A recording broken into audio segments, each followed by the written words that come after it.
Olá, pessoal, boa noite. Eu me chamo Gilda, sou integrante do PET Odontologia da UFBA e hoje é com muita gratidão, né, muita honra que a gente apresenta mais um projeto do PET Odontologia, que é intitulado Quebra Tabu.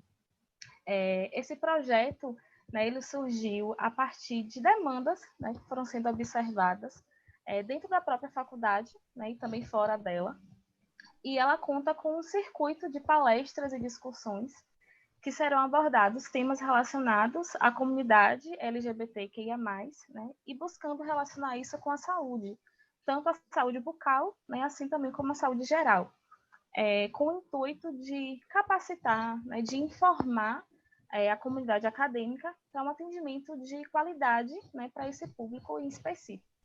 E hoje a gente está iniciando, né, nosso ciclo de palestras com a presença, né, de 3 pessoas, que é o professor Ricardo Araújo da Silva, João Hugo e Celina Ramos. Então, de antemão, já agradeço a presença de vocês 3 e de topar, né, de estar participando com esse momento com a gente. O professor Ricardo Araújo da Silva, ele é cirurgião dentista, né, formado pela UFBA, mestre em Deodontologia, Odontologia Legal pela UFBA, e é também fundador da Casa Aurora.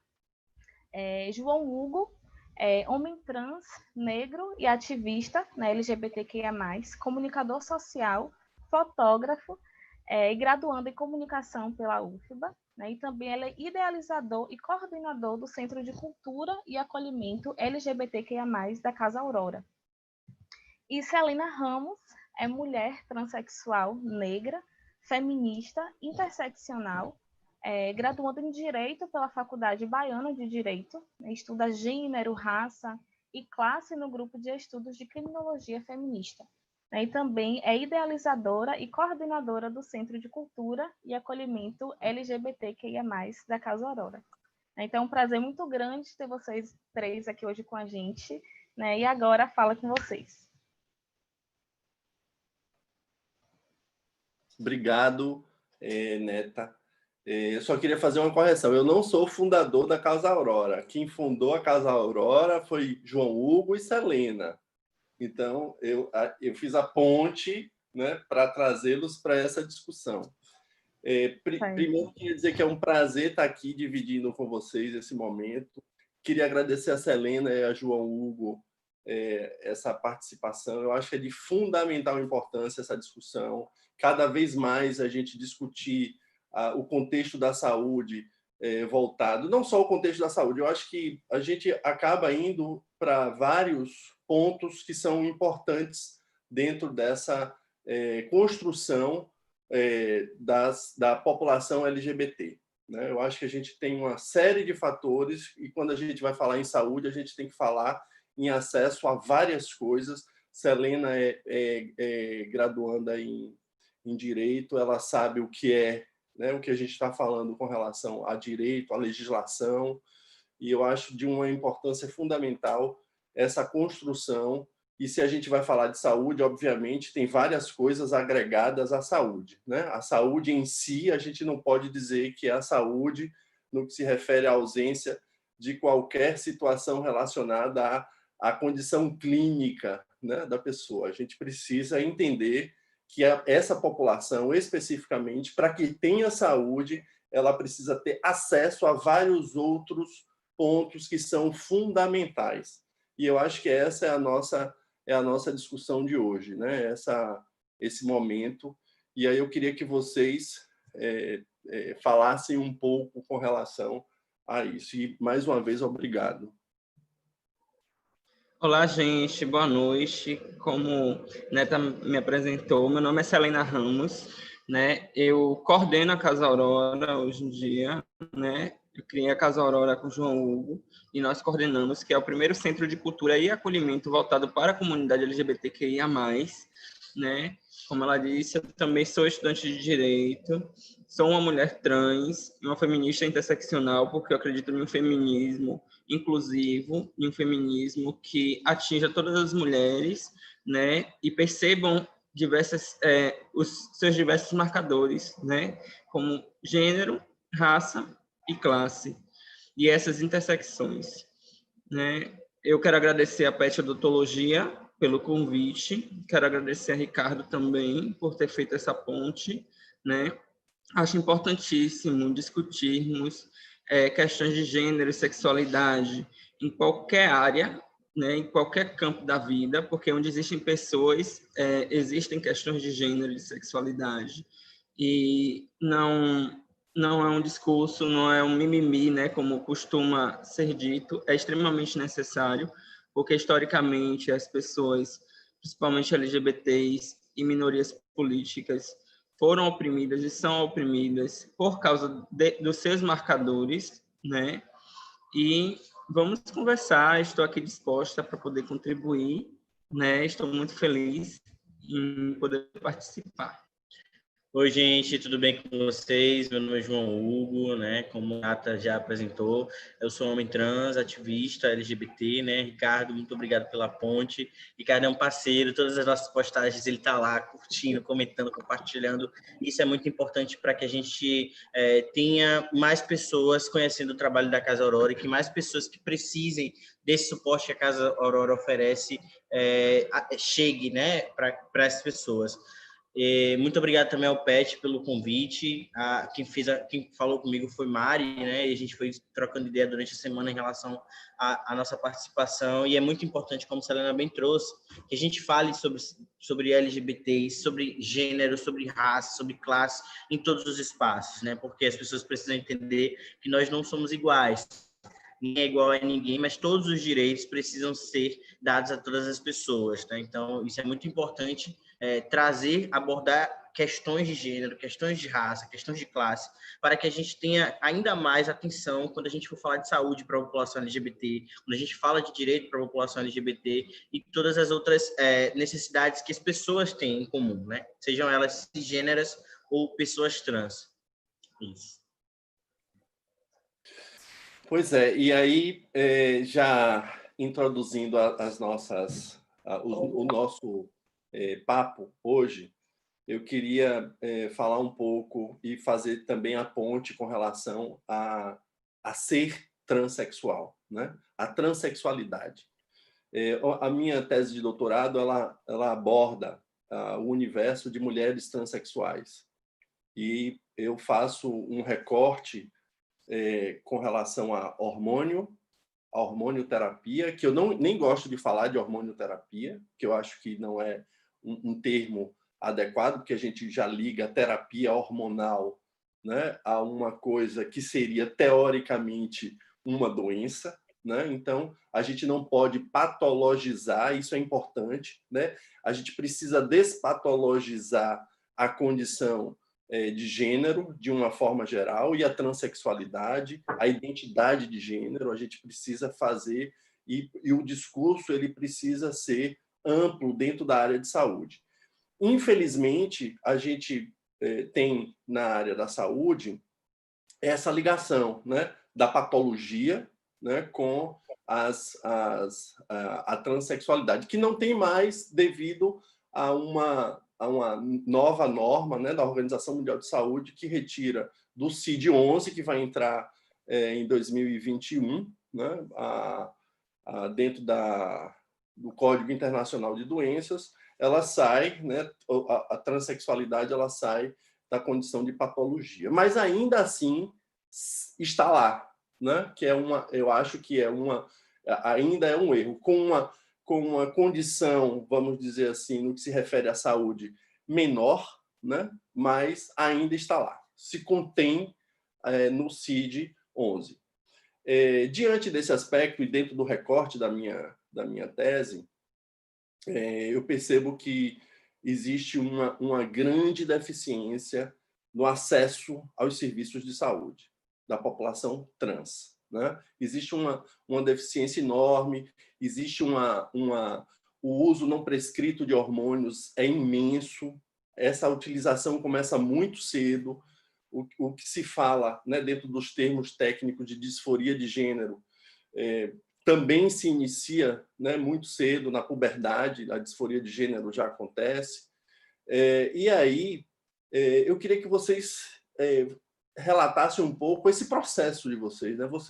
você, João Hugo, é um homem trans, né? Selena, uma mulher trans, e como é que isso como é que isso aconteceu na vida de vocês? E imagino que também as pessoas nascem, né?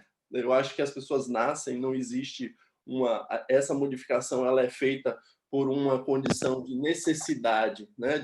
Das pessoas entenderem que a sua identidade de gênero, e aí precisamos também fazer esses recortes, né? Da diferença entre sexo biológico, identidade de gênero e orientação sexual, né? Expressão de gênero, são coisas distintas e que a área da saúde ainda não está preparada para entender, eu acho que ainda não se preparou muito bem para entender essas diferenças. Então, coloca tudo em um mesmo bolo, né, que é o sexo biológico, e as pessoas vão errando, né? A área da saúde ela vai errando cada vez mais. Desde o século XIX, a área da saúde, a ciência, ela erra nesse contexto do que se refere à sexualidade. Eu queria que vocês falassem um pouco com relação a isso e como foi todo esse processo de transição de vocês. Então, a gente entende que existe um conflito aí epistemológico, né, e uma disputa de narrativa entre as ciências biológicas, ciências da natureza e exatas, e as ciências humanas e as ciências sociais, né? A identidade de gênero, no meu entendimento e também correlacionando a minha experiência como mulher trans, as minhas vivências, é uma construção social e cultural, né? Porque o que é o biológico? Se a gente parar para pensar, quem constrói essas narrativas são os paradigmas de gênero dominante, que é o cis heteronormativo, né? Se a gente for colocar a questão da sexualidade dominante, que é a heteronormatividade. E aí, assim como a homossexualidade ela já foi patologizada, a transgeneridade, as travestilidades ou qualquer dissidência da cisgeneridade também carrega a patologização vinda das pessoas cis, vinda desses autores, desses escritores. Então, se a gente perceber ontologicamente, a gente entende que existe aí uma disputa de narrativa, existe uma falha epistemológica, né? Porque só é dito aquilo que é necessário. E as outras realidades? Eu entendo a natureza como um caos não no sentido de desorganização, mas um caos no sentido de complexidade, um caos no sentido de fenômenos aleatórios que acontecem. Então, se eu sou fruto da natureza, eu também sou um fenômeno aleatório. E essa tentativa da cisgeneridade de categorizar meu corpo e patologizar, né, através dessas linguagens, através de todos os signos e significados que foram atribuídos ao meu corpo com base na minha conformação genital, por eu ser uma mulher com pênis, né? E logo quando uma pessoa nasce com pênis, ela é designada homem ao nascer, porque o paradigma dominante sustenta esse discurso. E aí, quando a gente tem autonomia de externalizar quem nós somos, nós confrontamos essas normas. Logo, nós somos patologizadas. Logo, nós nos tornamos ainda mais o outro, somos estigmatizadas e empurradas para a margem. Então, o meu ponto de vista é o seguinte, a gente precisa estudar mais as questões de gênero, as questões de sexualidade, compreender como é que se torna. Assim, eu discordo um pouco de você, Ricardo. Eu acredito que as pessoas se tornam, e ainda volto para Simone de Beauvoir, e penso em que as pessoas elas não nascem, elas se tornam quem são. Até porque os paradigmas de gênero eles também vão sendo modificados. As mulheres de hoje em dia não são as mulheres de há um século atrás. As mulheres de hoje em dia, e do nosso contexto aqui, Salvador, Bahia, não são às vezes mulheres da França. Então, se a gente parar só com esse pequeno exemplo, a gente vai entendendo que existe uma construção aí que é a influência do meio, que é a influência da sociedade, que é a influência da cultura e também dos dispositivos de controle. E aí, o que é que a gente precisa fazer? A gente precisa, né, compreender essas diversidades, esse jeito múltiplo de existir e levar esses conhecimentos para os currículos, para as grades, né, para os cursos, para formar profissionais que entendam a variação tanto da natureza e não reproduzam os vícios da cisgeneridade, e que entenda também que as pessoas trans elas têm necessidades específicas, mas não necessariamente elas estão doentes. Eu faço hormônio, eu tomo hormônio todos os dias e não estou doente todos os dias. Assim como uma mulher grávida ela precisa de uma assistência, ela também não está doente. Ou uma pessoa grávida, né, reformulando até a minha fala, uma pessoa parturiente, né, porque homens também engravidam. Então, é necessário a gente entender que o biológico, que esse determinismo biológico é uma construção cheia de vícios.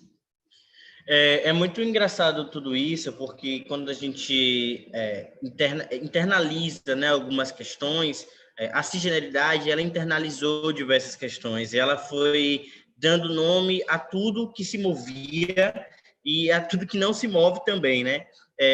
Majoritariamente as pessoas cisgêneras, elas estão por aí na sociedade, elas não são julgadas por serem cisgêneras, né? Elas nem entendem que ser uma pessoa cisgênera também é uma identidade de gênero, né? Então, quando a gente vem para falar que pessoas trans elas têm uma identidade de gênero, as pessoas cisgêneras acham que elas podem barrar, né? Uma possível barrada aí na transgeneridade, mas elas não fazem a leitura de que também elas estão ali marcando uma identidade de gênero, que é a cisgeneridade, né? E que a gente não pauta a cisgeneridade como a gente pauta a transexualidade, porque isso está enraizado, né? Desde cedo a gente cresce ouvindo que mulher é a mulher que tem vagina, homem é o homem que tem pênis, e aí as pessoas trans chegam, reivindicam o seu lugar na sociedade, fazem com que os seus direitos sejam minimamente conquistados, né? Porque a gente traz que a gente tem direitos, né? Mas necessariamente eles não são efetivados, porque a cisgeneridade, quem regula esses corpos, acha que ali não é um corpo possível de ter direito ao acesso, né, à educação, à saúde, a qualquer política pública sequer. Vamos trazer para a política pública. Qualquer acesso à política pública, qualquer acesso ao direito é negado às pessoas trans. E quem é que faz esses lugares, né? Quem coloca essas regras, quem dita essas normas? Pessoas cisgêneras, né? É como se a gente estivesse falando de uma obra de mobilidade urbana e uma pessoa que só anda de carro estivesse fazendo a organização do transporte público. Vamos usar esse exemplo aí. Então, é a mesma coisa para pessoas trans, né? A cisgeneridade, ela sempre impôs tudo dentro da sociedade.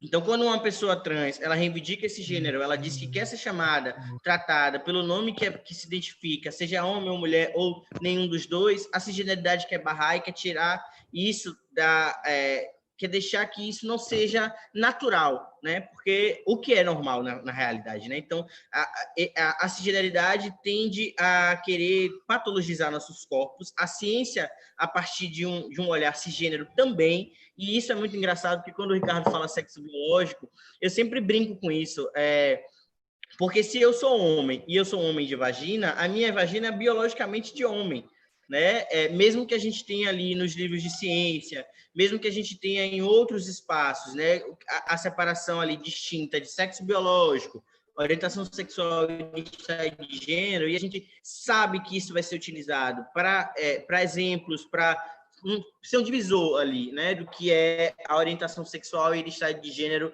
não cisgênera ou não heterossexual. Então, isso é muito engraçado, porque é complexo, né, complexo na necessidade de entendimento, mas quando a gente traz isso para o repertório de pessoas trans, a gente acaba naturalizando esse discurso dentro do próprio meio. E o processo de transição, sim, de fato, ele é muito, muito doloroso para as pessoas que não têm acesso, né? Eu faço acompanhamento...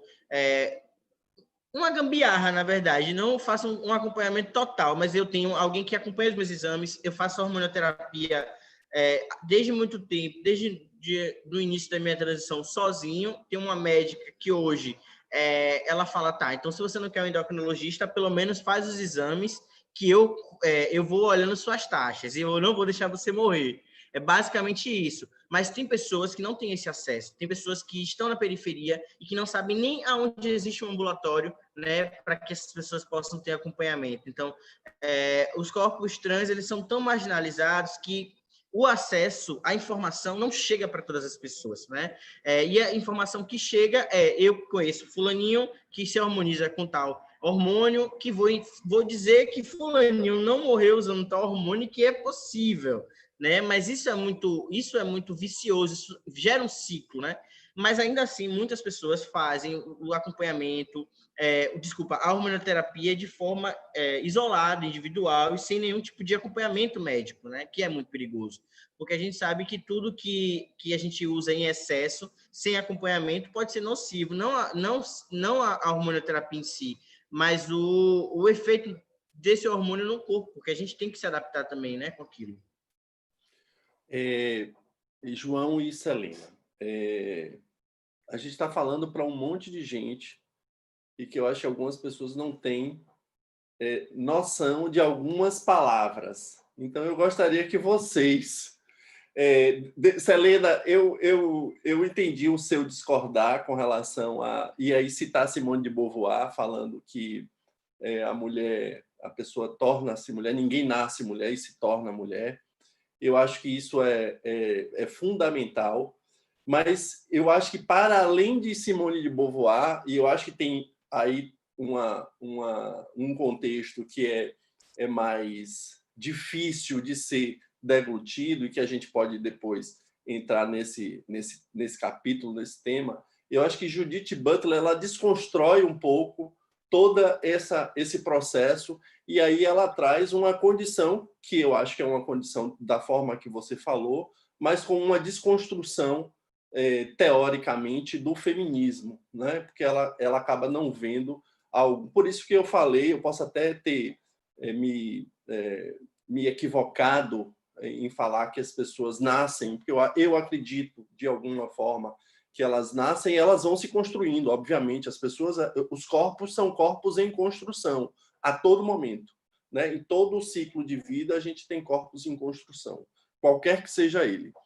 E aí, voltando ao início, e eu quero enfatizar e reenfatizar que a ciência ela foi prejudicial e ela traz muita coisa boa, mas ela, como vocês falaram, ela é uma ciência cisgênera, né? E aí eu queria que vocês dessem os nomes aos bois. Então, assim, o que é cisgênero, o que é heteronormatividade, eu gostaria que vocês falassem, né? Eu não quero aqui ficar...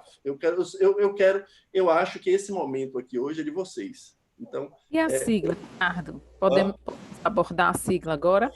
Vamos falar da sigla. Por que LGBTQIA+, hoje, né? Porque antes, como foi que surgiu isso? Então, tem uma história grande, né, por trás dessa sigla, e são momentos políticos, históricos e políticos. A gente precisa entender que existe uma condição política em tudo, né? O que a gente está fazendo aqui nesse momento é uma discussão política, né? É uma enfatização de um discurso que é um discurso político, né? E que seja um discurso político e que as pessoas entendam isso como um discurso político, não no viés da ideologia partidária, não é isso, mas dentro de pessoas em construção, que somos nós, cidadãos e cidadãs, somos seres políticos. Aí eu gostaria que vocês fizessem falassem um pouco desses termos, porque as pessoas elas não entendem, né? Cis, heteronormatividade, cisgênera, transgênera. Então, eu gostaria que vocês falassem um pouco disso.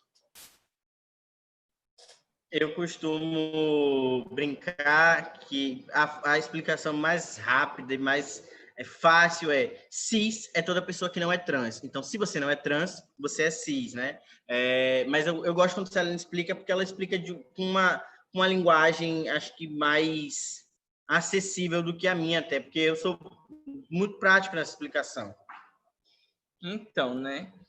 Vamos começar primeiro diferenciando a orientação afetiva sexual de identidade de gênero, né? Então, são campos distintos, apesar de terem intersecções, né? E aí a sigla LGBTQIA+, né? L, lésbica, mulheres que se relacionam com mulheres. G de gays, homens que se relacionam com homens, né? B de bissexuais. T de pessoas trans, transexuais, transgênero, travesti, todas as pessoas, né? Queer, né? Que a própria filósofa estadunidense Judith Butler cunhou esse termo também de pessoas queer, que se a gente traduzir para a nossa língua significa estranho, né? É como se a gente colocasse, eu conversando com alguns amigos, se a gente atribuísse a alguns coletivos que tem aqui de monstras e de pessoas que não querem nenhum tipo de categorização, né, de marcadores, mas são dissidentes de uma ordem compulsória, de uma ordem hegemônica de identidade de gênero, né, que é essa cisnormatividade. E fotogram letra I, pessoas intersexuais, né, pessoas que nascem com genitais ambíguos ou com alguma variação cromossômica, não necessariamente se apresenta pelo corpo de forma física, né? Acho que a medicina chama de DDS, mas aí eu não vou entrar, né, nesse assunto, também respeitando até o lugar de fala das pessoas intersexuais, porque é um movimento incrível, tem uma militância incrível também, e é importante trazê-las para que elas possam falar, né, mais sobre o assunto. E o mais é para o que possa surgir também dessa variação, dessa dissidência, né, da cis-heteronormatividade. Tem o A de agênero também, para as pessoas que não se identificam com nenhum gênero ou que não querem carga de gênero sobre seus corpos, né? A gente tem diversas nomenclaturas dentro do movimento LGBTQIA+, né? As pessoas, na linguagem, de forma mais prática, elas utilizam LGBT+, né?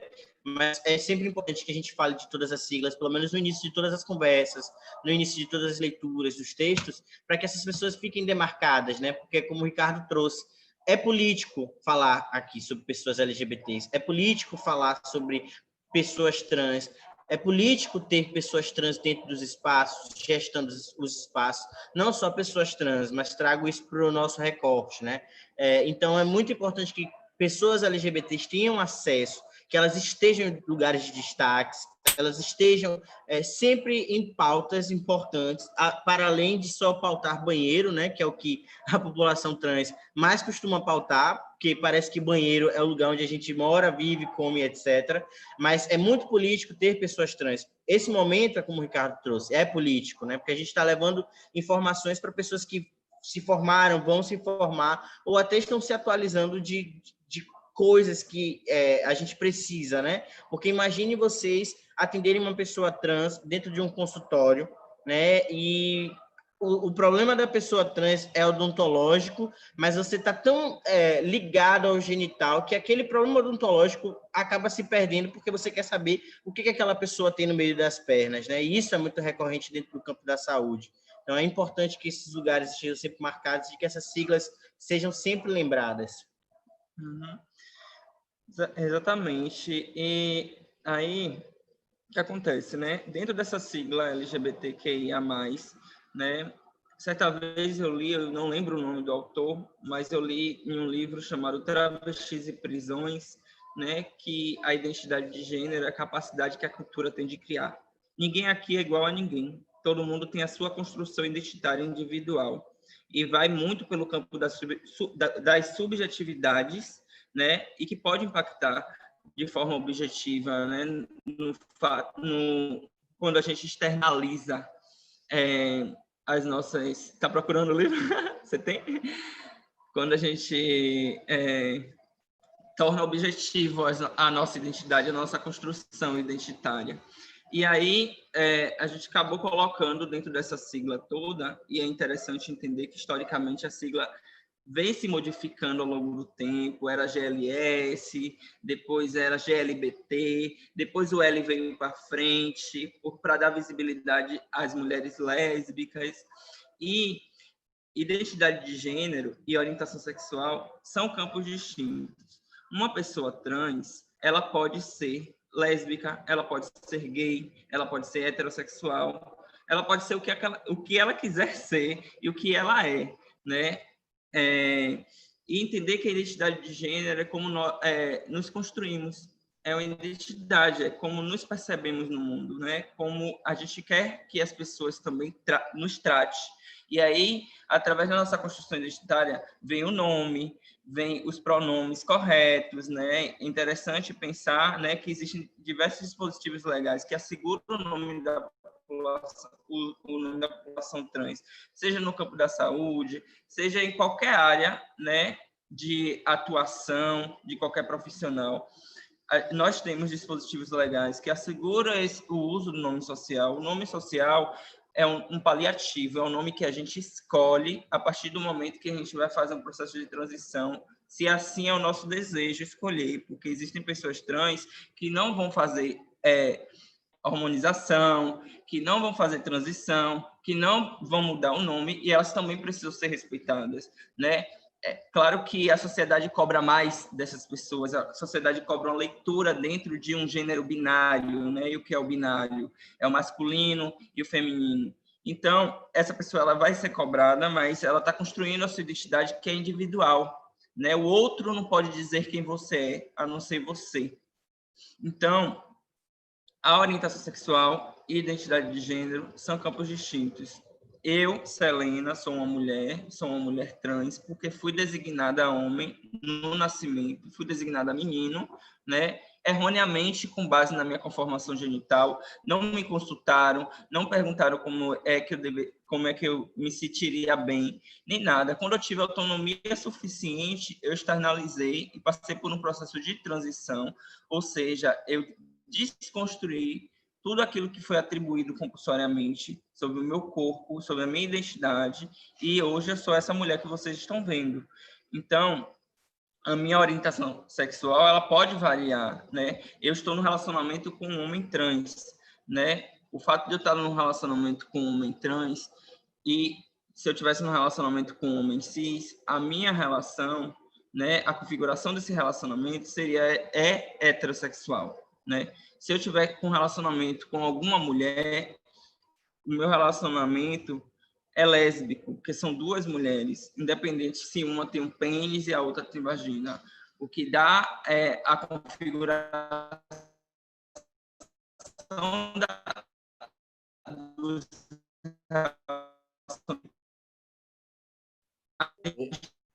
Selena, deu uma cortada, deu uma congelada. ter todas essas categorizações, colocar as pessoas em todas essas caixinhas e terem... Oi? Você está falando? Estou ouvindo alguém falar. Deixa eu ver se é. Selena? Não. Tá, deixa eu voltar então. E por que é necessário afirmar, né? Oi. Caiu. Está congelada. Bem, eu acho que caiu, né? Sim, Ricardo, parece que caiu. Tá, então enquanto ela e ele voltam, eu acho que ficou claro. A questão política, Ricardo, né? Também um pouco histórica da sigla para a gente falar. Sim, eles falaram, Selena falou, né, da construção que começa como... e essa construção dessa sigla, ela é até interessante, e hoje eu acho que tem muita gente diferente em uma sigla, né? Então, existem identidades de gênero junto com orientação sexual. São coisas distintas, como foi falado aqui. Então, a transexualidade, a travestilidade, são coisas... Voltamos. Oi, voltaram. Caímos. Voltamos. Estão conseguindo ouvir a gente? Vocês ouviram até onde? Até... Deixa eu ver. Você, Selena, está falando da orientação sexual relacionada com o corpo, né? Então, você estava falando, se você tivesse uma relação, que nesse momento você tem uma relação com o João, que é um homem trans, e que a sua relação é heterossexual, diante dessas nomenclaturas, né? Aí, se você tivesse uma relação com uma mulher, você seria uma translésbica. Então, e que essas situações elas podem ser modificadas, né? Dentro dos aspectos das pessoas, de uma forma geral. Eu não gosto de rotular, eu sou uma pessoa contrária. Eu acho que a gente precisa definir algumas coisas no campo, desse campo que a gente está tratando hoje. Eu acho que isso é de fundamental importância, que a gente faça essas definições. Como falei, é uma questão política importante, é uma questão de afirmação de gênero. Eu acho que isso é de extrema importância. Mas a gente acaba indo para um contexto que sempre a gente se esbarra ou sempre a gente volta, né? Quando a gente fala na área da saúde, para uma condição de cis-heteronormatividade, né? É o que vocês falaram lá no início, né? A gente acaba trazendo, quando a gente dá todas essas nomenclaturas, e aí eu estava falando antes de vocês voltarem, que a sigla ela é um mix de coisa, né? Tem gente que é de orientação sexual junto com... Tem todo mundo junto, está todo mundo junto. Coisas distintas. As pessoas elas imaginam que ali é tudo, né? Quando se coloca em uma condição, se a gente não explicar, as pessoas imaginam que ali é tudo. Antigamente era GLS, como você falou, né? Gays, lésbicas e simpatizantes. Ou seja, simpatizantes eram aquelas pessoas que simpatizavam, não necessariamente eram gays ou lésbicas, né? Mas eram pessoas que acolhiam e percebam que era GL, orientação sexual, né? Gays e lésbicas, era orientação sexual. Tido exclusivamente na época, isso foi década de 1980, final de década de 1970, indo para a década de 1980. E aí a gente sai do GLS e vai para o GLBT, né? Porque aí entram os bissexuais, as pessoas que são bissexuais, né? Que também Kinsey fala muito bem nessa transição, né, da possibilidade das pessoas transitarem dentro da sexualidade, né? Existe o trânsito na sexualidade. As pessoas elas não precisam ser exclusivamente, né, uma coisa. E aí vem o que é carimbado, e esse carimbo ele é dado na ultrassonografia, né? Quando a pessoa já está lá na barriga da mãe, diz assim, é menino ou menina, aí porque vê o pênis ou vê a vagina e não sabe, e aí eu acho que quando você fala, Celina, da condição de intersexo, e que é uma situação hoje que se vivencia no Brasil de forma grave, porque existe essa coisa do ser compulsório, né, dentro do sexo biológico, e aí a pessoa que é intersexo ela não tem nem a possibilidade de se expressar, e muitas vezes os pais, hoje o Conselho Federal de Medicina já regulamenta que isso não pode acontecer, né? De se fazer a cirurgia diante de um aspecto de ser intersexo, né? Já tem dispositivos que não permitem que isso aconteça. Então, que é importante, é um avanço, eu acho que dentro da área da saúde é um avanço, mas a gente precisa ter um certo cuidado, né? E aí dentro dessa construção, aí eu estava no GLBT, aí você fala que as lésbicas vieram, que foi uma estruturação política, né? E eu acho importante as mulheres que você fala no início.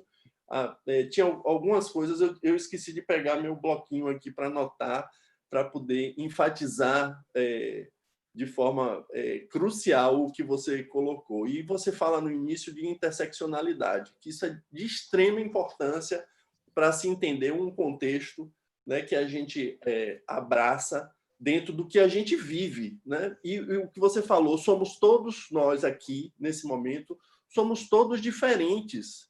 Nós não somos iguais. E as pessoas insistem nisso, né? Nesse discurso de que somos todos seres humanos, né? Porque isso desabilita todos esses momentos que são políticos importantes no mundo, que a gente está vivenciando hoje no mundo, né?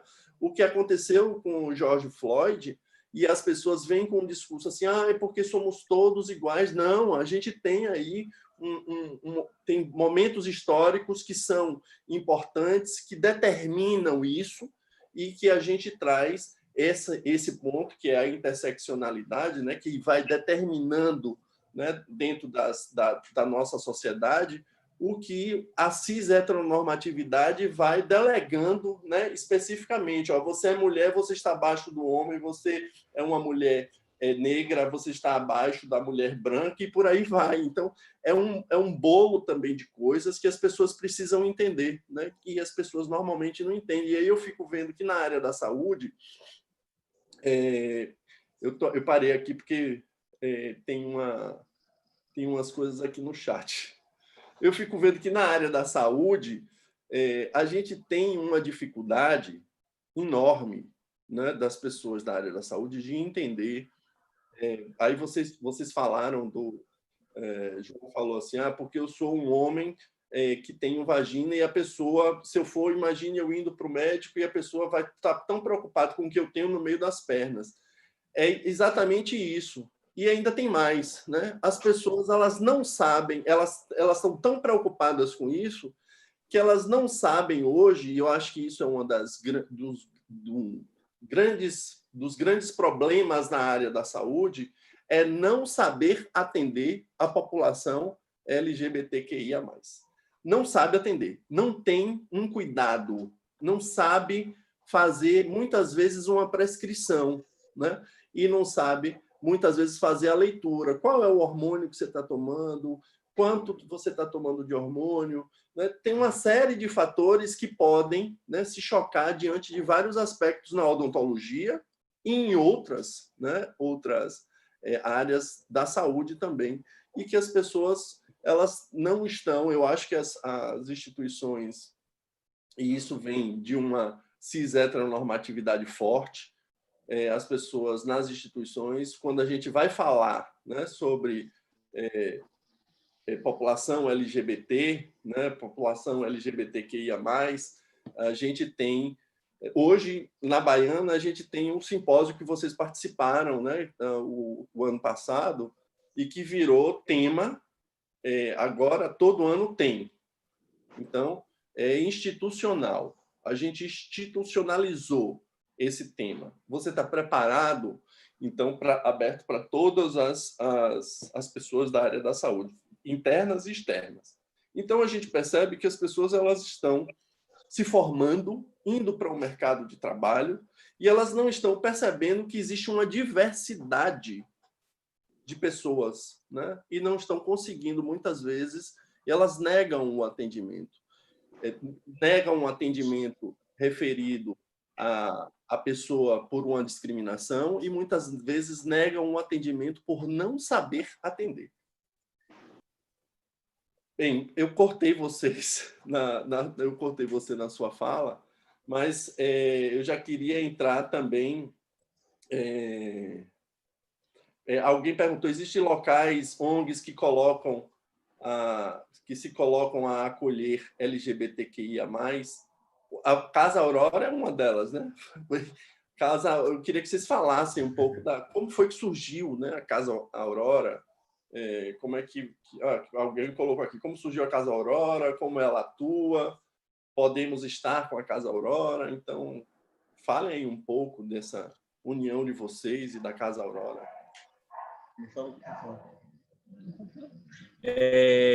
Aqui é uma negociação. Quando ela fala, não fala, quando eu falo, a gente vai sempre trocando para a gente não se atropelar.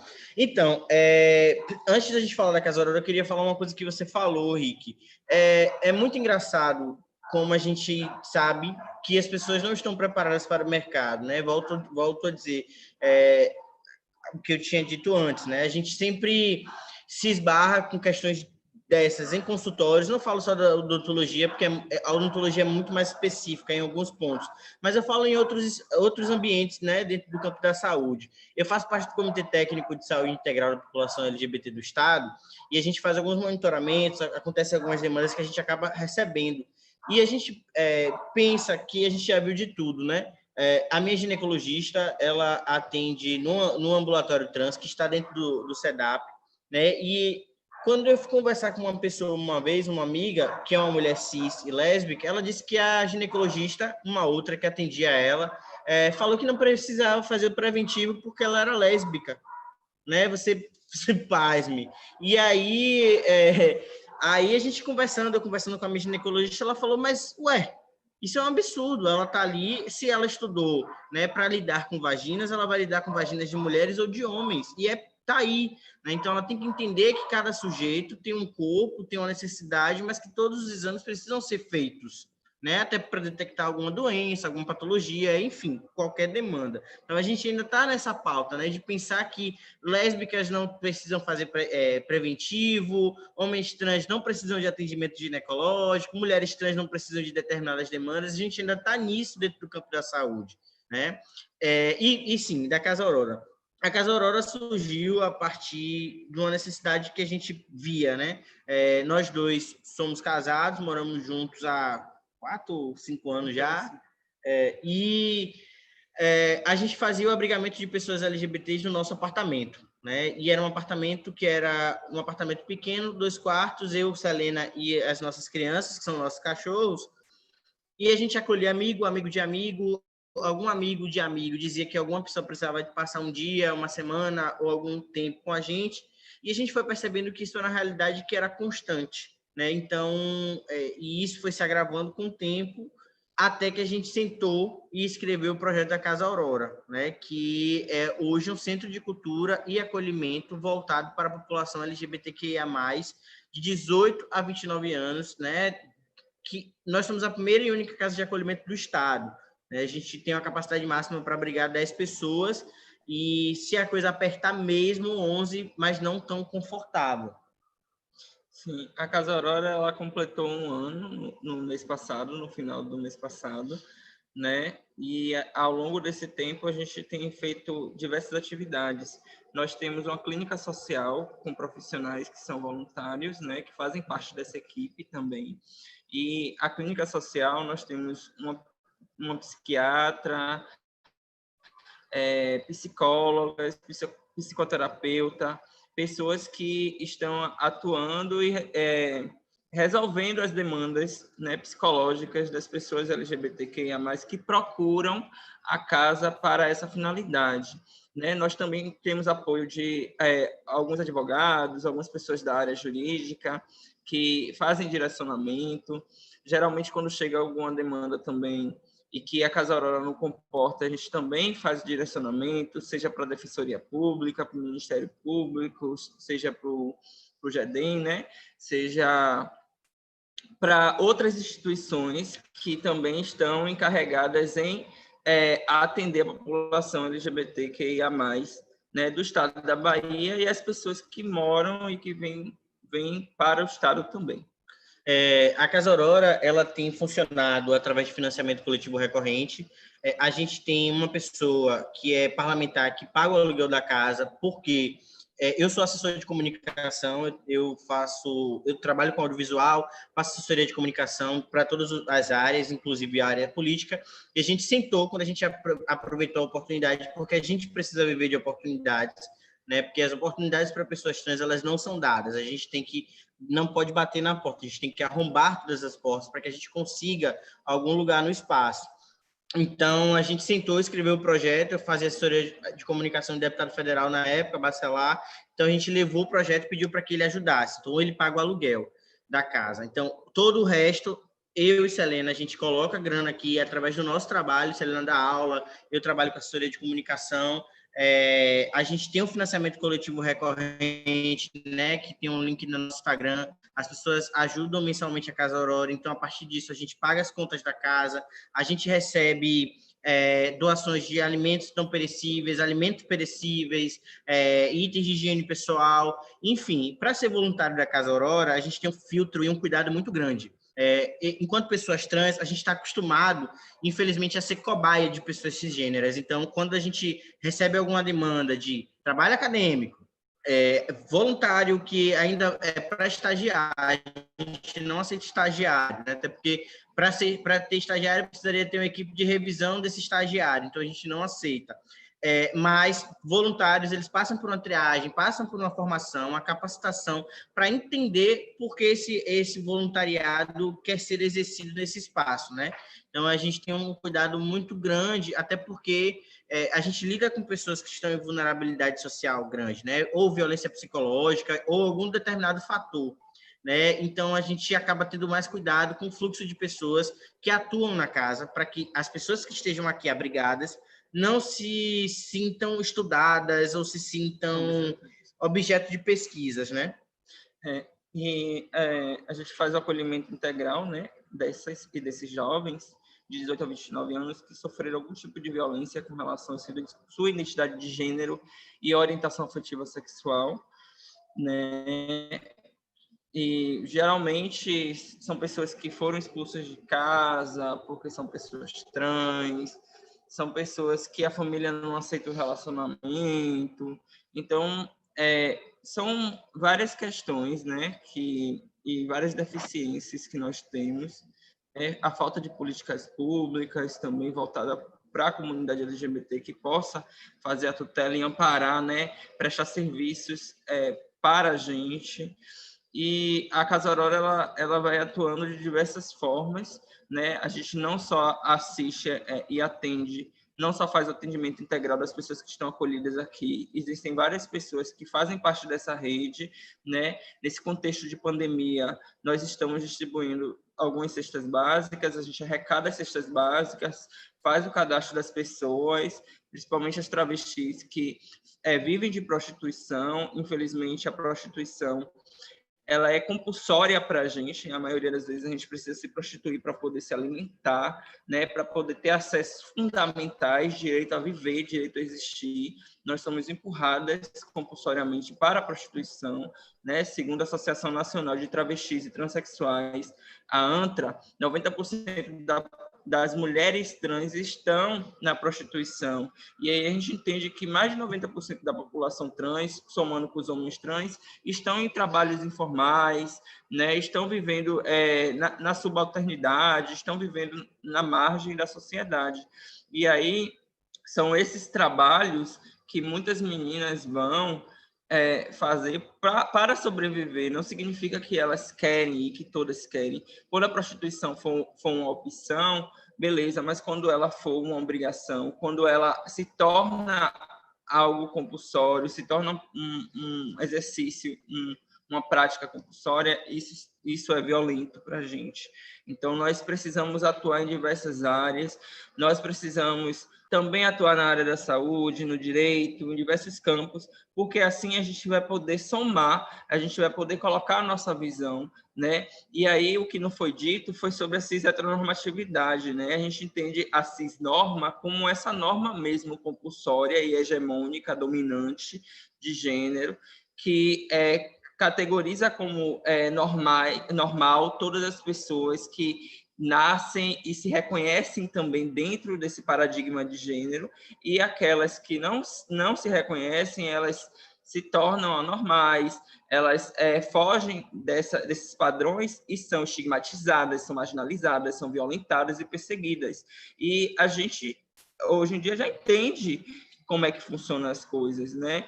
Principalmente as opressões de classe, quando a gente entende que essa tentativa de cancelamento, essa necropolítica mesmo, que é uma política de morte, de cancelamento das existências das pessoas que não são cis-hétero,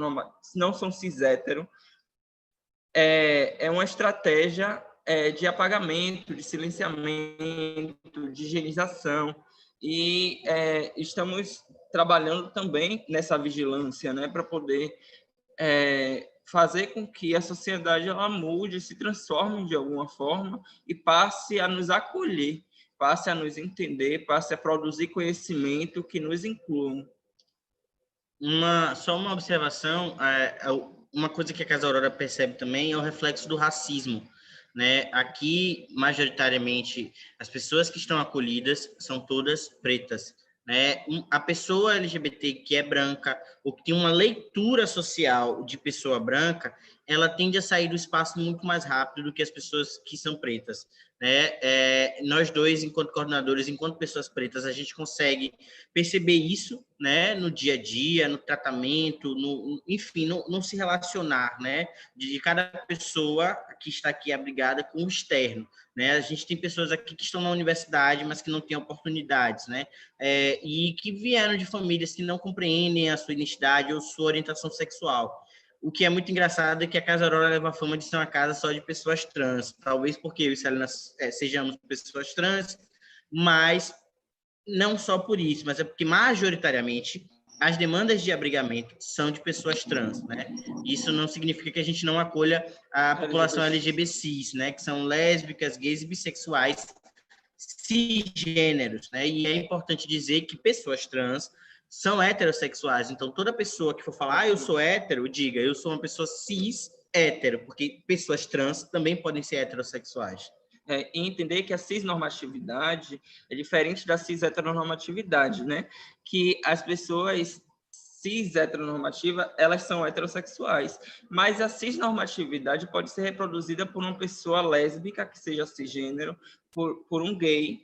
Então, as pessoas trans, dentro dessa... E eu não gosto de criar hierarquias de opressões, né? Não estou dizendo que as pessoas trans sofrem mais ou menos, nada disso, que a dor de um é maior do que a do outro, é mais importante, que a vida de uma pessoa sobrepõe a vida da outra. Não estou falando isso, eu estou dizendo que as pessoas trans ainda sofrem muito, né, por essa falta de informação. Então, a gente precisa levar essas informações, a gente precisa conscientizar a sociedade, falar da nossa existência, demarcar mesmo que nós somos, afirmar nossa identidade, porque só dessa forma, ao longo do tempo, a gente vai produzir conhecimento suficiente para que a sociedade ela passe a nos compreender e nos incluir, né, nas pautas humanitárias, nas pautas necessárias, nas pautas de direitos fundamentais. Infelizmente, ainda brigamos por banheiro, infelizmente, ainda estamos lutando para ter um nome reconhecido, né, que são direitos primários, são direitos fundamentais, e a gente precisa mudar isso, né, porque só quem sente mesmo sabe como é difícil, né, permanecer na escola, como é difícil ir a um dentista, só quando a gente...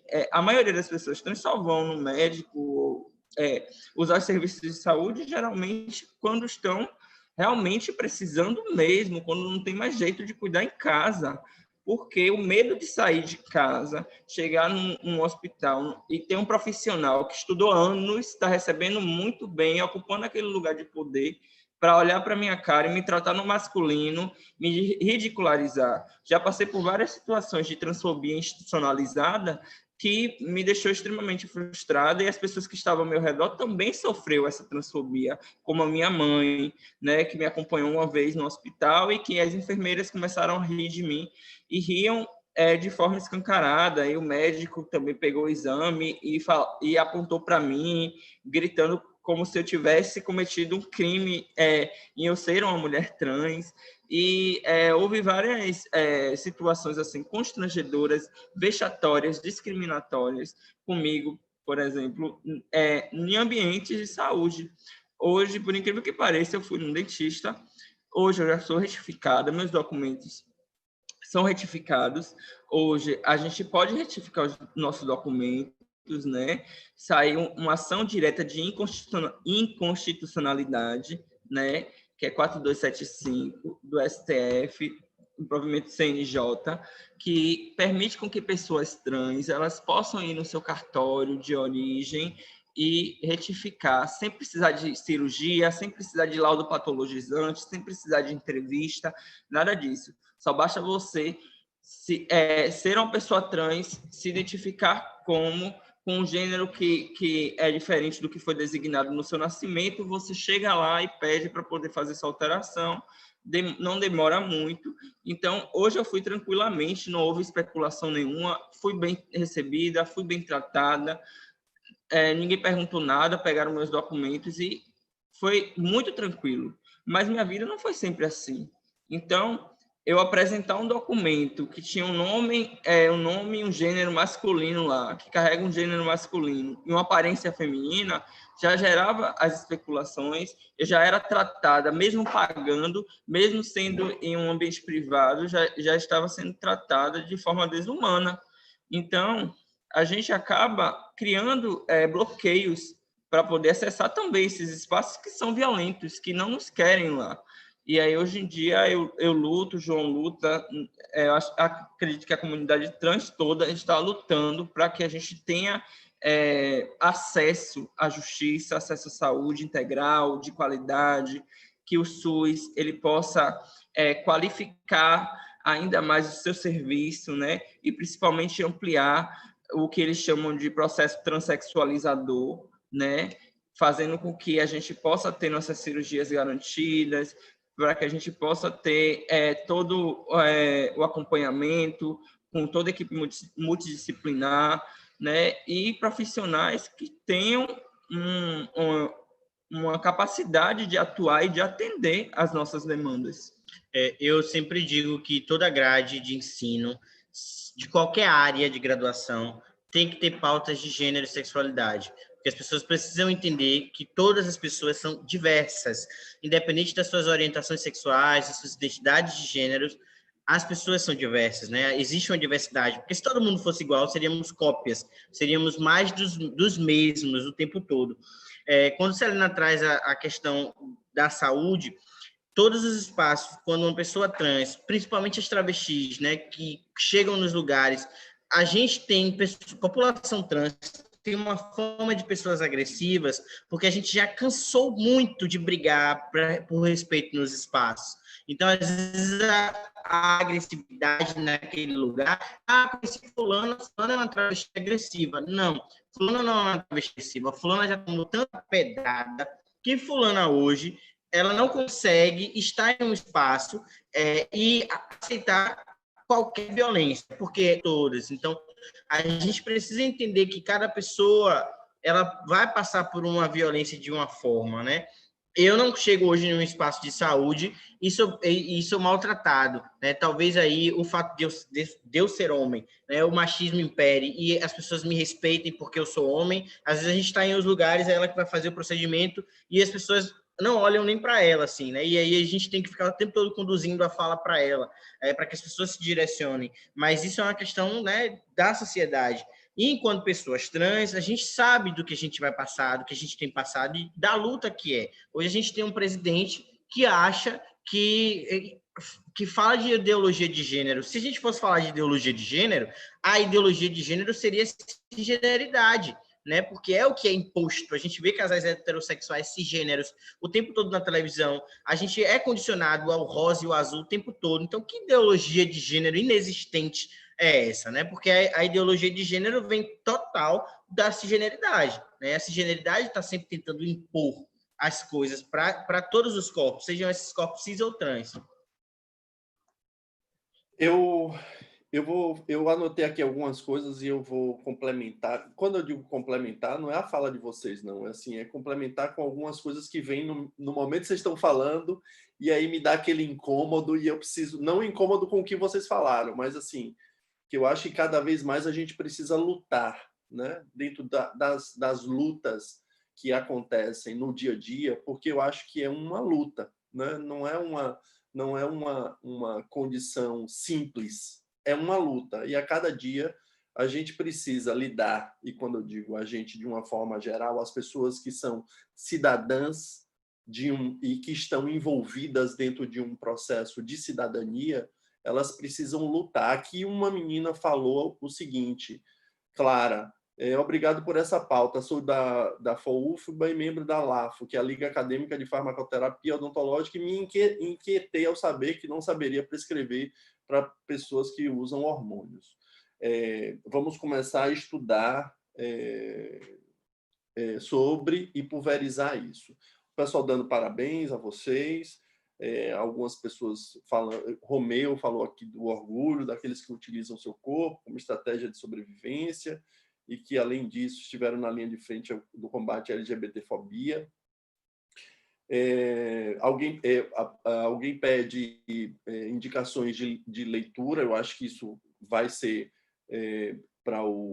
mais para o final, eu não sei quanto tempo a gente tem, Eda, mas eu queria falar algumas coisas também. Eu acho que, quando eu digo luta, a gente tem hoje um governo que é um governo medíocre dentro das suas pautas relacionadas a direitos humanos, né? Que isso fique gravado diante de um aspecto, como você falou, é uma necropolítica que a gente vivencia. A gente tem uma ministra que faz parte de uma pasta que é da família e direitos humanos, que a primeira coisa que ela fez foi retirar a população LGBT como pessoas que faziam parte de grupos de direitos humanos. Então, a gente não pode crer, como vocês falaram, né? Existe um processo de higienização, né? De um grupo que está no poder e que quer higienizar, né? ou colocar todo mundo como se fosse cisgênero, né? Dentro de um aspecto de cisgeneridade, como vocês trouxeram. E aí, Celina, você fala uma coisa que eu me defrontei na minha tese, né? Que é o sair de casa. As mulheres trans, as travestis, elas saem de casa muito cedo, né? Elas são expulsas. E são dois núcleos que são extremamente cruéis. É a família e a escola. São dois grupos que não deveriam, né? Porque se tivessem essa noção de respeito, né? De entender ou de entendimento, né? Se não tivesse essa condição de cisgeneridade, a família... Quer dizer, eu não quero dizer que todas as famílias, obviamente, mas é como vocês trouxeram, dentro do recorte, uma grande maioria, uma grande parte, ela vai para o trabalho sexual porque elas não têm apoio da família, não têm apoio, saem muito cedo das escolas, isso foi constatado, né? Saem muito cedo das escolas e, por outro lado, começam o uso do hormônio, né? O hormônio não prescrito, muito cedo. A idade que a gente viu no nosso trabalho, e foram 127 mulheres transexuais, travestis e mulheres transexuais, a idade de uso do hormônio não prescrito por automedicação é de 10 anos de idade. 10 e 12 anos de idade para travesti e 12 anos de idade para a mulher transexual. Então, a gente está dentro de uma condição social, que é uma condição social perigosa, né? Onde as pessoas elas são alijadas de um contexto social, elas são completamente retiradas de um contexto social por todas essas questões que vocês trouxeram. E aí você fala do direito... Eu estou aqui olhando para o lado porque eu anotei, aí eu peguei o celular e fui anotando. E aí você fala do direito ao nome, né? O direito ao nome, que é algo tão fundamental, e que eu trago também essa leitura na minha tese, porque a tutela do corpo, ela passa, né, muitas vezes, e por muito tempo, a tutela do corpo ela passa a ser pelo Estado, o Estado que tutela o corpo das pessoas. E essa tutela do corpo, ela é uma tutela do corpo que vai trazer problemas sérios, porque uma pessoa de 16 anos, ela, para fazer a hormonização, eu não vou falar hormonioterapia, mas para fazer a hormonização, ela tem o mesmo direito que uma pessoa que hoje nas escolas, porque existe, você que é do direito, Celina, existe quando é feita a leitura de uma situação, vai para o Supremo, e aí eu perdi o nome. Como é que a gente chama? A gente diz que é quando o Supremo diz assim, ó, isso é ponto final, vai ser dessa forma. Bem. A última instância é trânsito julgado? Não, é quando... Eu vou lembrar. É que me dá essas ausências aí de nome, mas eu vou lembrar. Mas as adolescentes, as pessoas transexuais adolescentes, elas têm o direito ao nome muito cedo já, né? Uma jurisprudência. Existem jurisprudências na educação que determinam que o nome social ele deve acontecer em todas as instituições. E já a partir, que é uma leitura, a partir dos 16 anos, entre 14 e 16 anos, isso já pode acontecer. Então, isso é uma jurisprudência que aconteceu já tem um tempo, foi 2014, se não me engano, mas eu acho que isso é um ganho importante, porque diante do aspecto da discriminação, as pessoas transexuais elas saem muito cedo da escola por causa da discriminação, pela escola não colocar o nome social, não respeitar o nome social, que é um direito, né? Que existe uma jurisprudência para isso. E o nome social no Sistema Único de Saúde é desde 2009.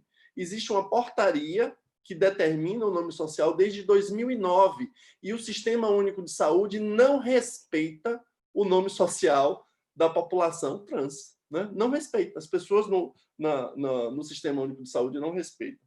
E uma outra coisa, dentro desse contexto que vocês trazem, quando a gente lida, né? Quando a gente vai tratar, eu digo tratar, não entendam tratar dentro por exemplo, da odontologia, tratar o cuidado, né? Quando a gente vai cuidar, melhor.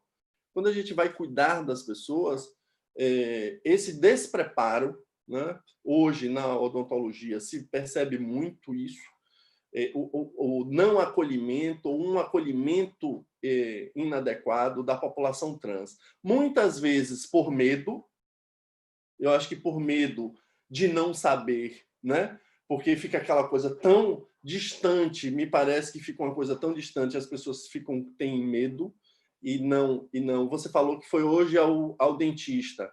Foi hoje ao dentista, Selena, que você falou? Então, o atendimento foi ok. Aí você fala que você tem um nome já na sua identidade que está, que é o seu nome, Selena, não é isso? É isso? E diante desse aspecto, eu acho que o que você quis dizer é que hoje você foi ao dentista e você não teve nenhum ponto nevrálgico de discriminação porque você tem a sua identidade, a correção na sua identidade, é isso? É? Sim, então, hoje em dia é mais fácil porque, assim, só para complementar, né, hoje eu fui um dentista, mas, assim, depois que eu retifiquei o nome, se tornou mais fácil. Porque em alguns momentos, eu não sei, eu não gosto muito dessa palavra, né? Acho meio problemático, mas eu tenho uma cispassabilidade, né? Eu tenho uma leitura de uma mulher cis e em alguns lugares eu passo como uma mulher cis, né? Não que seja intencional nem nada, porque eu sou uma mulher e se me ver também como uma mulher trans, não tem problema nenhum. Sou mulher igual.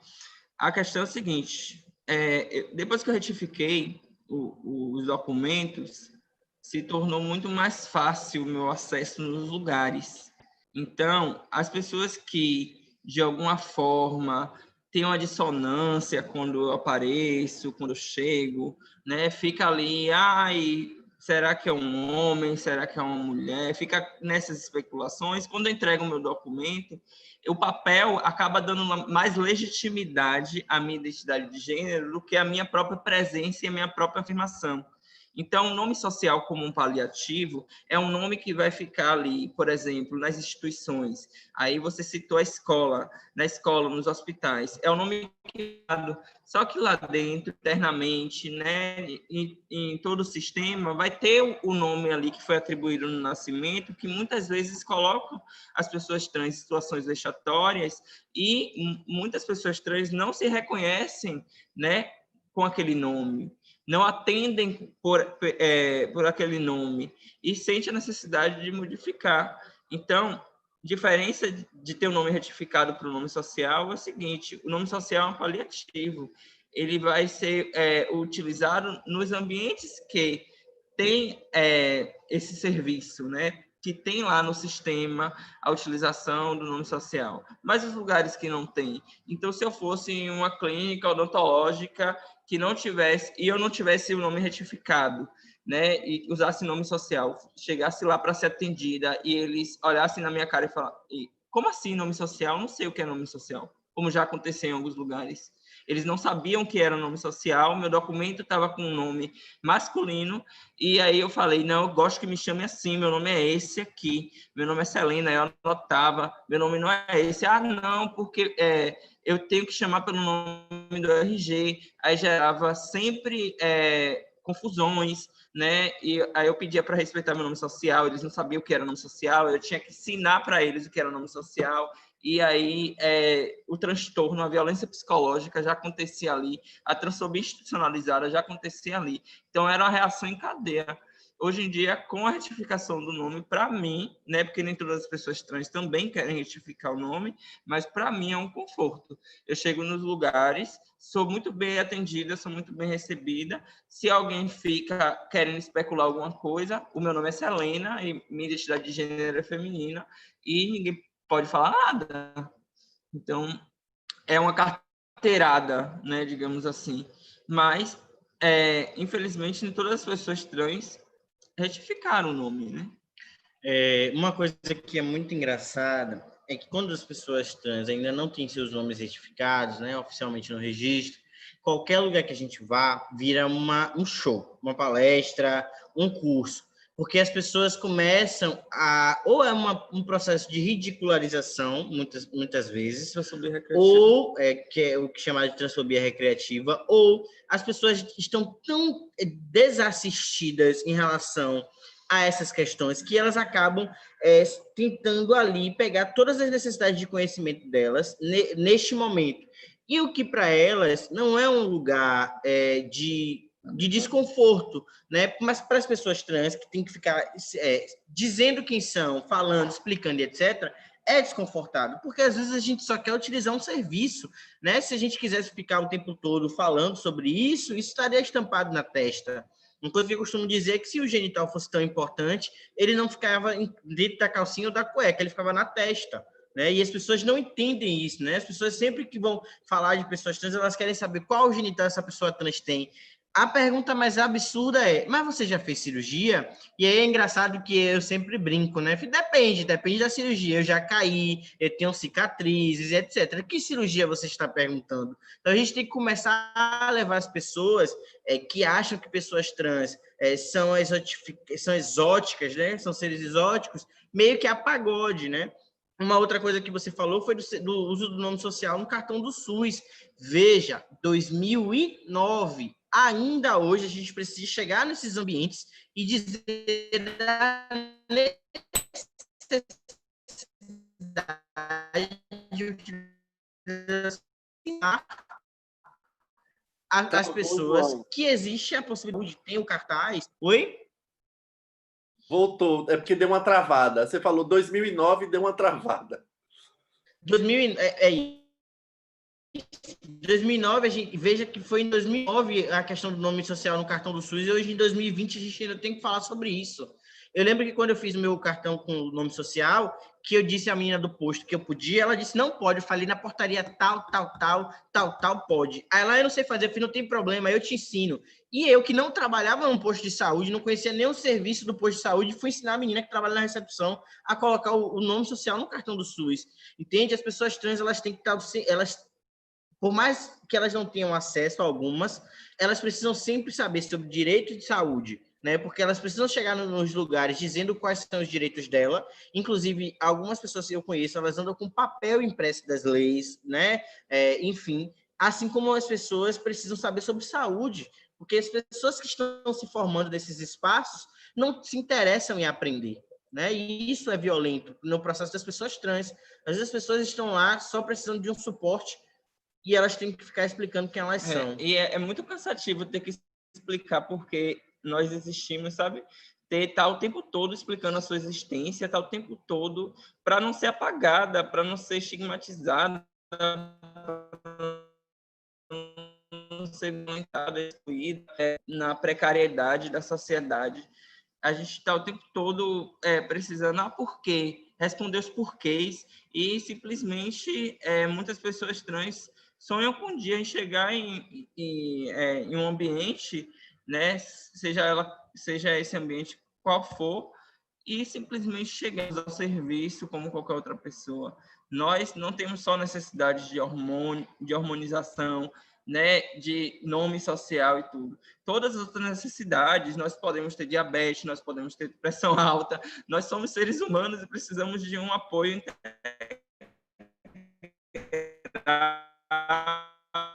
E a gente chegar nos lugares, saibam conduzir, né, saibam atender, principalmente porque, assim, ó, a população LGBTQIA+, é uma população que consome muito.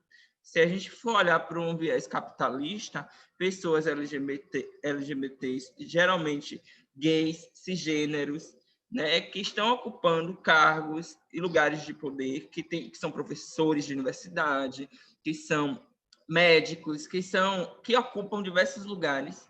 Eles têm o pink money, né, que a gente chama, né, que é esse dinheiro mesmo que gera movimento da economia. E aí, quando eles chegam num lugar e eles também sofrem, né, homofobia, né, nesse caso, eles sofrem uma violência, eles sofrem uma rejeição, né, não se leva em conta que aquele dinheiro ali também ele está servindo para poder fazer a manutenção do trabalho daquele profissional, poder pagar o salário daquele. E aí é importante entender que nós consumimos, que nós pagamos impostos, né, que todos os tributos que são arrecadados, eles precisam voltar para a gente, né, de uma forma mais limpa, né, de uma forma assertiva também, porque nós temos nossas especificidades. Cada letrinha tem a sua especificidade. Mesmo que a gente esteja dentro de um grupo, cada pessoa tem suas especificidades. Eu queria falar que, porque a Ana fez um comentário, ela disse assim, fiquei reflexiva aqui sobre esse termo que nos referimos na política de higienização, entre aspas, o que estaria sujo. E aí eu queria falar que a gente traz esse termo de higienização vinculado à necropolítica, viu, Ana? Então, é o poder hoje que a gente tem no Estado Maior determina, ou pelo menos quer determinar, diante da construção de identidade de gênero, ou quer enfatizar que a cis-heteronormatividade é o que é normal, é a norma. Então, aí a gente fala nesse contexto de higienização ou de necropolítica ou de apagar o que não é, ou que não tem, ou que não está aliado ou vinculado à heteronormatividade. Isso é importante, né? Porque quando a gente verifica que na pasta de direitos humanos é retirado a população LGBTQIA+, né? Isso significa como pessoas que têm direitos também, né? Então a gente percebe que isso é uma construção de uma necropolítica, ou seja, de uma forma de higienização. Tinha uma outra coisa que eu queria falar, né? Quando vocês estavam falando de atendimento. E é importante que você fala da passabilidade, né? As pessoas elas precisam entender um pouco do que é passabilidade, porque nem todo mundo conhece os termos. Então, toda vez que vocês falarem um termo, vocês falam e dão a conotação aí da passabilidade. Então, veja se eu estou correto.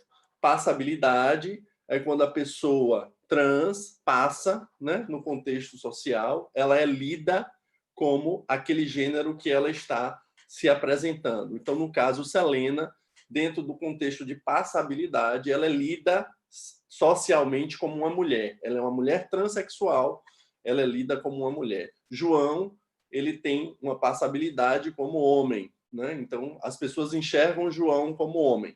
Então, e isso é uma das que eu vi na tese, na minha tese, dentro da construção da tese, que esse contexto, essa necessidade, né, da passabilidade também, né, de se chegar a uma construção eu fiquei dentro de uma reflexão, né? Dentro de uma reflexão que eu acho que muitos autores trazem essa reflexão, que é a heteronormatividade, né? Dentro de um aspecto da passabilidade.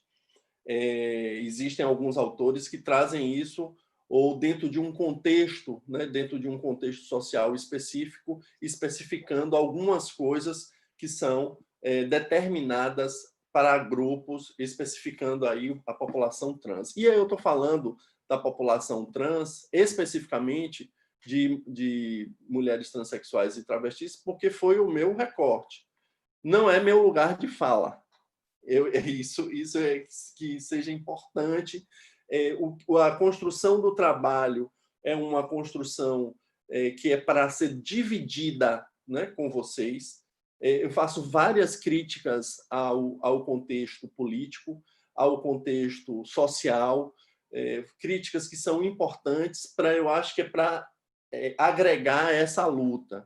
Eu acho que tem muita gente, como vocês devem conhecer Keila Simpson, tem muitas pessoas, e você é uma ativista, Celina, tem pessoas que estão aí no ativismo de uma forma aguerrida, né? De uma forma dura, porque como eu falei, é uma luta diária. Trabalhar ou tratar, né, das questões. A gente só tem hoje, na Bahia, dois ambulatórios para a população trans, para atendimento de população trans, que é o SEDAP e o ambulatório que é coordenado por doutora Luciana, que é o do Hospital Edgar Santos. O SEDAP é coordenado por Ailton, né? E o Edgar Santos por doutora Luciana, que é endócrino. Então, a gente só tem dois, diante de uma quantidade, né? Só aqui em Salvador, a gente, na minha tese, que foi um projeto, que é o Projeto Pop Trans, a gente atendeu 127 mulheres transexuais, travestis e mulheres transexuais, porque a gente fazia também essa pergunta da identidade de gênero, que é algo importante, né? Para depois a gente fazer todo o trabalho aí de inferência estatística. Então, eu fico me perguntando como, diante de todo esse aspecto, como é que vocês lidam ou quais são as maiores recorrências das pessoas que vocês acolhem, né? Porque vocês acolhem uma população que é uma população trans, e quais são as maiores recorrências, né? E já pedindo que vocês deem um contato, como é que as pessoas podem ajudar, como é que as pessoas podem fazer. Eu não tô finalizando, não, é para não esquecer isso, viu? É só para que vocês falem, para que a gente não se esqueça. Mas, era isso que eu ia falar, Judinha. A gente vai ficar mais uns 10 minutinhos e eu queria que Selene e João falassem para a gente hoje, se a Casa Aurora tivesse que dizer, nós estamos precisando de tal tipo de ajuda, o que seria?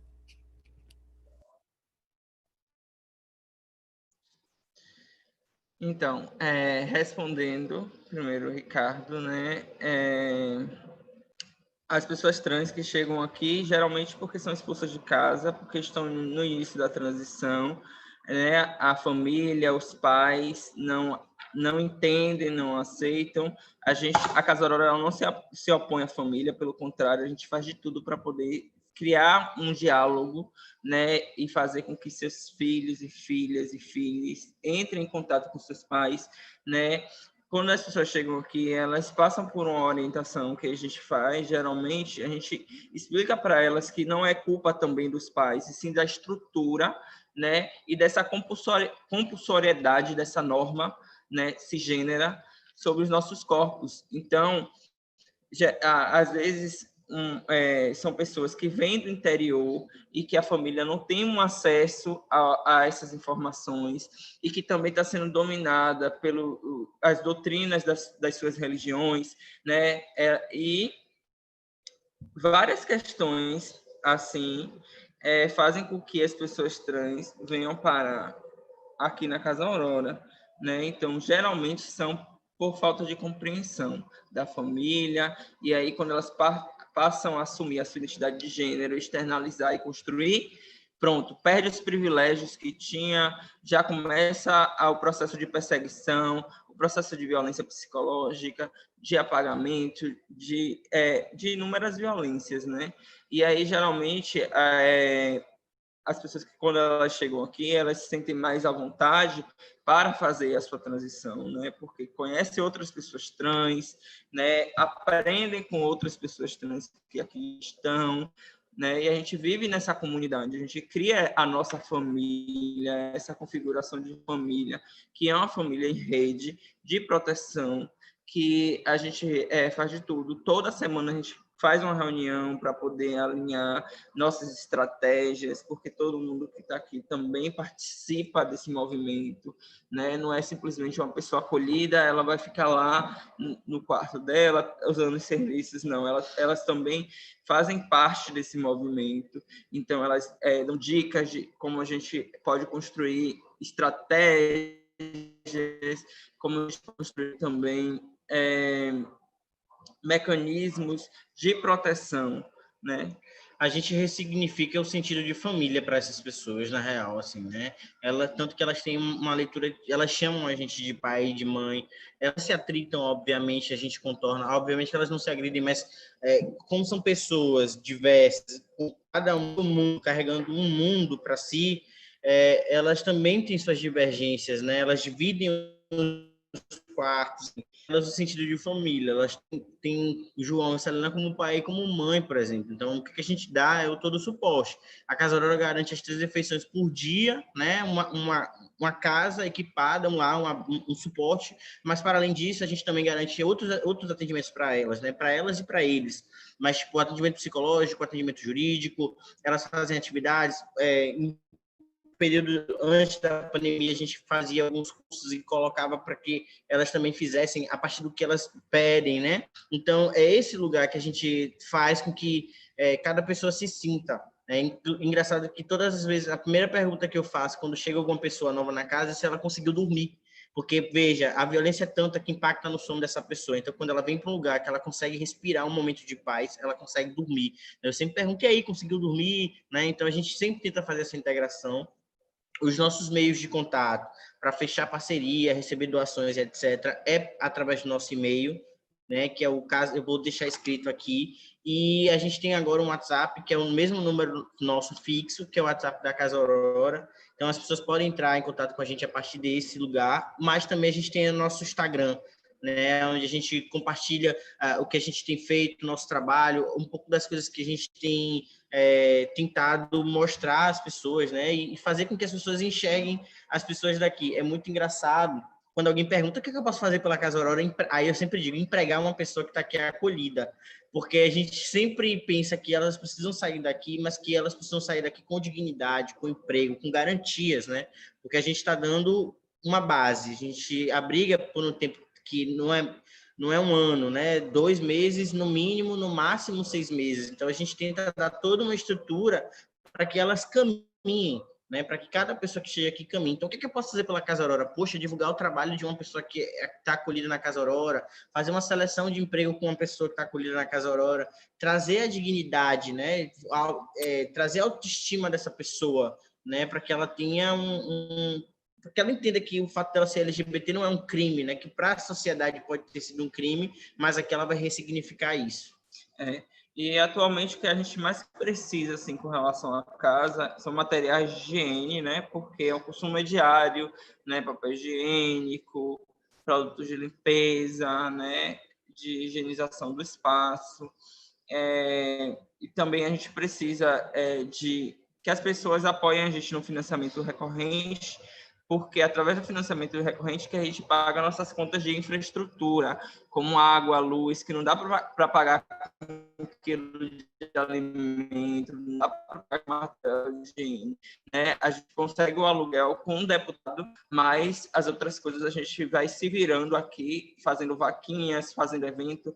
Infelizmente, a gente não está promovendo atividades nem formações na casa nesse momento, porque foram interrompidas por causa da pandemia, todo mundo está dentro de casa, em quarentena mesmo. A gente só sai para ir na padaria aqui na esquina, né? Já estamos há quase 4 meses, né? Já perdi as contas. Eu perdi as contas porque parece que nessa quarentena a gente não sabe nem que dia é hoje, né? Rola uma confusãozinha com relação a essas datas, mas a gente já está muito tempo dentro de casa, né? E são vidas que estão aqui e a gente trabalha com captações de recursos todos os dias, porque o consumo é diário. Então, o que mais a gente precisa no momento, não vou nem falar de alimentos, eu vou falar de materiais de higiene pessoal, né? Então, quem puder contribuir com materiais de higiene pessoal e de higienização da casa. Divulgar a Casa Aurora nas redes, falar um pouco mais da gente, divulgar nosso financiamento coletivo recorrente, enfim, tudo isso faz com que a gente continue o nosso trabalho, né? A ideia nossa é que a gente impacte cada vez mais pessoas e que a gente possa ajudar mais pessoas. A gente tem feito distribuições de cestas básicas nesse período de pandemia, né? A gente consegue arrecadar e a partir do que a gente consegue arrecadar, a gente compra a cesta básica, a gente distribui a cesta básica, a gente dá o suporte que cada pessoa precisa, não só as pessoas que estão aqui abrigadas, mas todas as outras pessoas LGBTs que buscam a Casa Aurora como lugar de suporte mesmo. Eu queria já agradecer vocês, né, pela parceria, porque eu acho que vocês são pessoas parceiras. Eu queria fazer um convite a Selena quando a gente voltar às aulas, né? Você dá uma aula para os nossos alunos na graduação, lá na Baiana.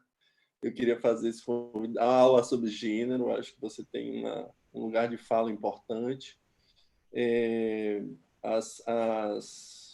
As pessoas... A gente trabalha gênero na Baiana, né? A gente faz esse trabalho, mas eu acho que tem uma profundidade, um lugar de fala importante que seria o seu. Eu queria já deixar aqui o convite, né, para que você, em um determinado momento, a gente vai conversar quando isso voltar e que você dê essa aula lá para os nossos alunos na graduação.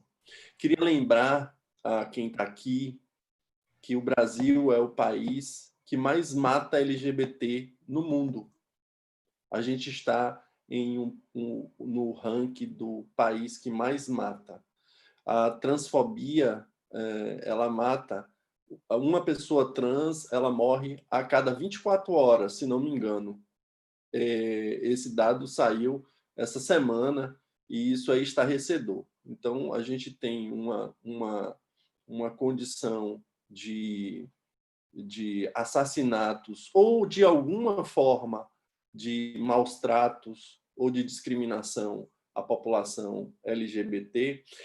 LGBTQ, né? Eu não vou nem colocar o I, porque eu acho que... E assim, dentro da sigla, eu acho que a gente tem as discriminações mais específicas, né? Que são maiores. Eu acho que a transfobia ela é maior do que a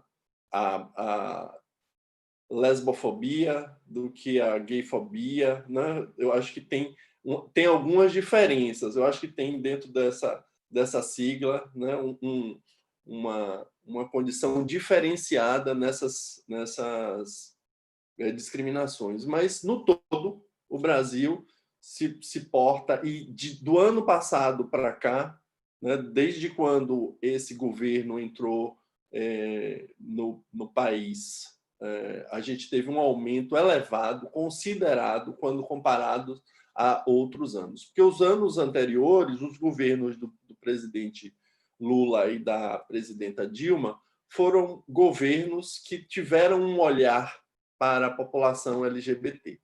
Então, diante do atual governo, não se tem olhar nenhum. E, além disso, se tem um incentivo à discriminação, o incentivo à transfobia, o incentivo à LGBTfobia, porque a primeira coisa que a ministra Damares fez quando entrou, ela disse que era uma nova era. Meninos vestem azul e meninas vestem rosa.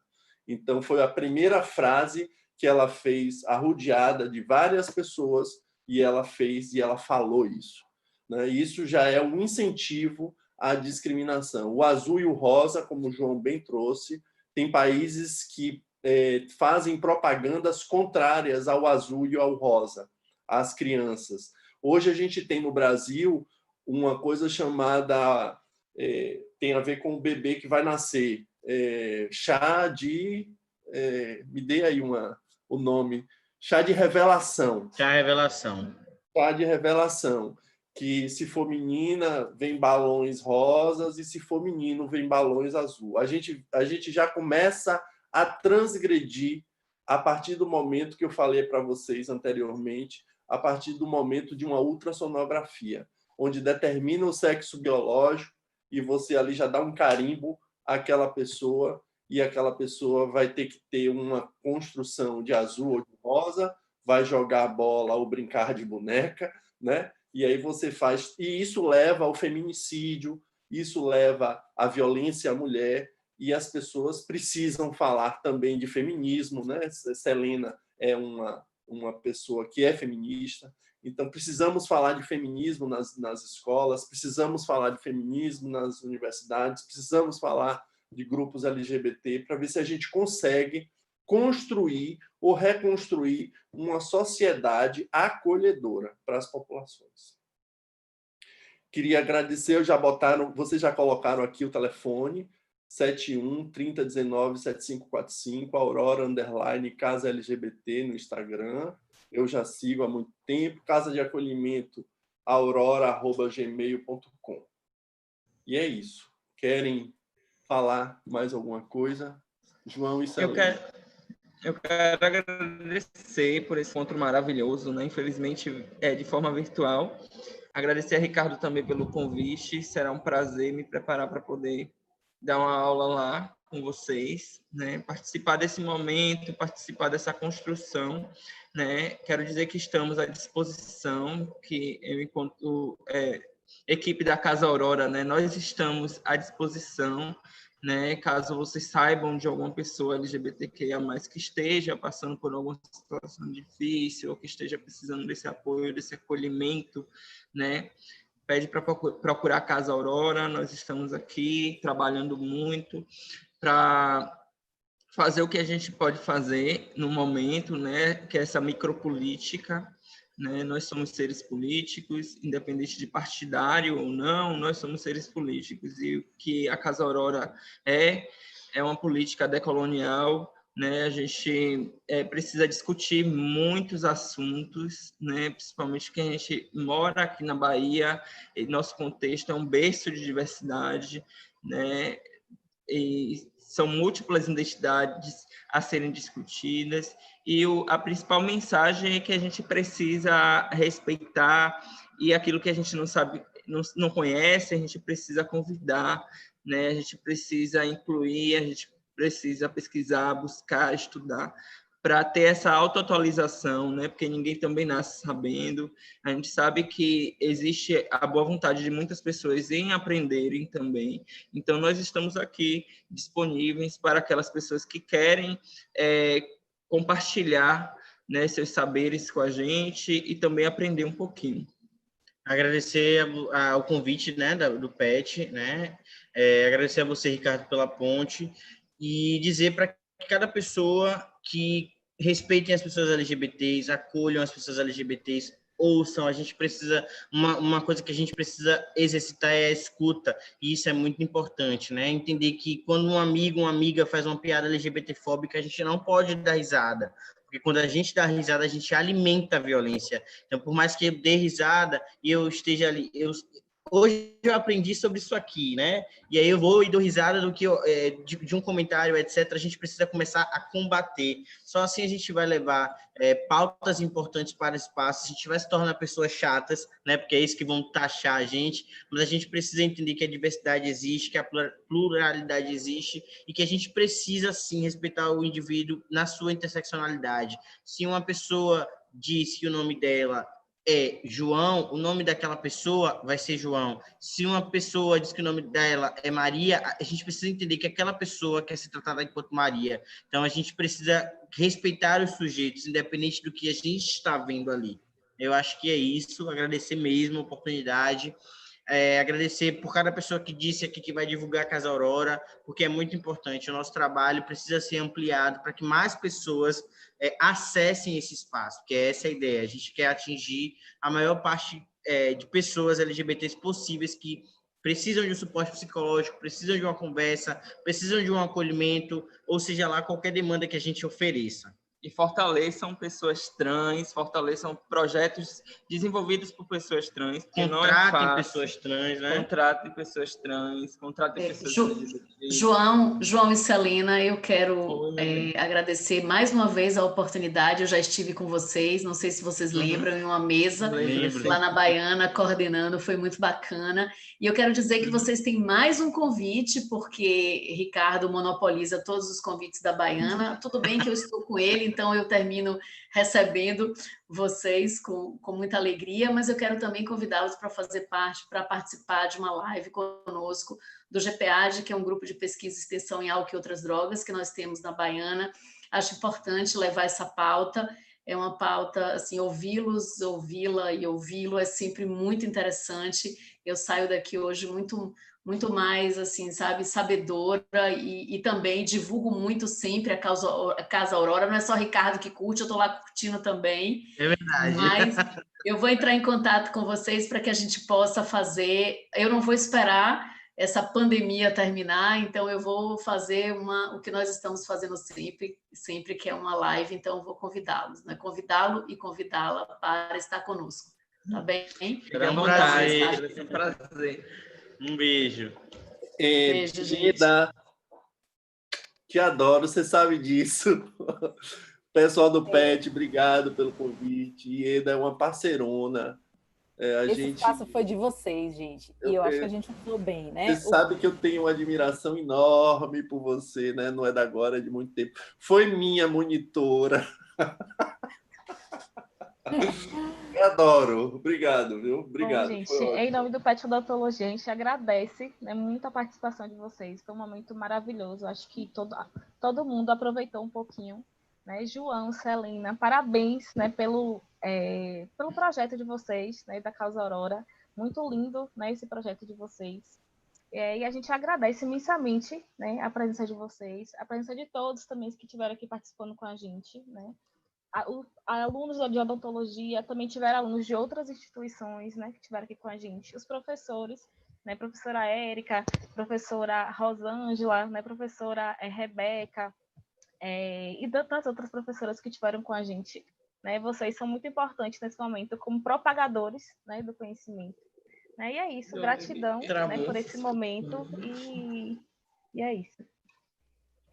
Você ia falar alguma coisa, Sal? É que eu deixei aqui, eu acho que a gente pode finalizar, talvez, com essa frase, né?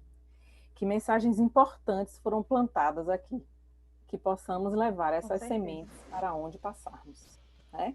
É como o próprio João e Celina falaram, de nada adianta a gente ouvir aqui se amanhã a gente não plantar a semente que hoje aqui nós podemos sorver, né?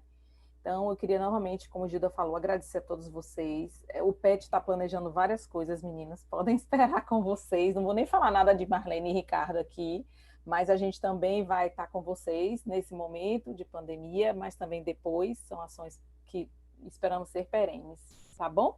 Muito obrigada a todos. Alguém quer falar mais alguma? A palavra está aberta, gente.